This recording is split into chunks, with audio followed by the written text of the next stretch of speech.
سلام کوچولو جان، شب قشنگت بخیر. پتو رو بکش رو شونه ها، چشماتو آروم ببند. من نیشه قصه گوام و امشب میخوام تو رو ببرم به یه دنیای جادویی. آماده ای؟ پس بریم سراغ قصه پل روی رودخونه. لالایی ابر و عروسک، لالایی ابر سپید، شب اومد و خواب اومد، عروسکا تو خوابن. یه روز صبح بهاری آفتاب تازه از پشت کوها بالا اومده بود. خرس کوچولو از خواب بیدار شد. کش و قوسی به بدنش داد و گفت امروز بهترین روز برای جمع کردن توتای شیرینه. از لونش بیرون رفت و به سمت رودخونه جنگل راه افتاد. اما وقتی رسید چشماش گرد شد. رودخونه پر آب و خروشان بود. بارون دیشب انقدر شدید بود که همه جا رو آب گرفته بود. خرس گفت اوه نه، ای وای، اینجوری که نمیتونم برم اونور. همون موقع سنجاب بازیگوش از شاخه های بالا پایین پرید و گفت سلام خرس، ای وای اینجا رو، حالا چطوری میخوای رد بشی؟ خرس سری تکون داد. نمیدونم، ولی اونور رود پر از توتای خوشمزه است. سنجاب فکر کرد و گفت خب شاید با هم یه پل کوچولو بسازیم.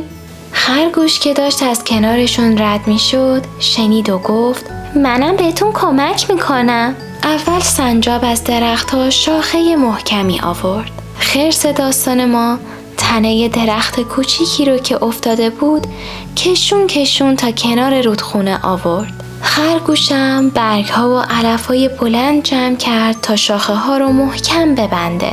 کارشون سخت بود. چند بار شاخه‌ها توی آب افتاد و با جریان آب رفت. سنجاب خسته گفت آخ کاش زودتر تموم بشه. خرس لبخند زد. آروم باش، با هم میتونیم انجامش بدیم. کم کم شاخه‌ها کنار هم قرار گرفتن.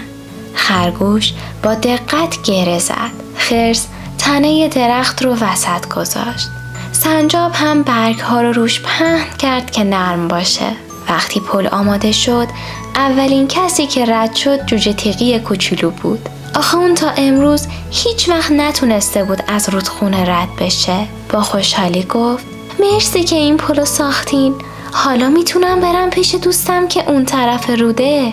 همه با هم لبخند زدن و آروم از پل رد شدن.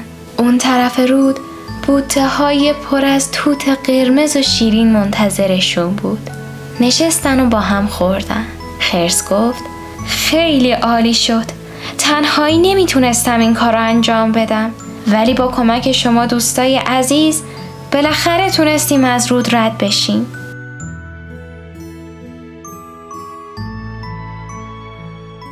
حالا کوچولوی نازنینم، تو هم چشماتو ببند. یادت باشه تو هم میتونی با همکاری و کمک به بقیه کارای بزرگ انجام بدی.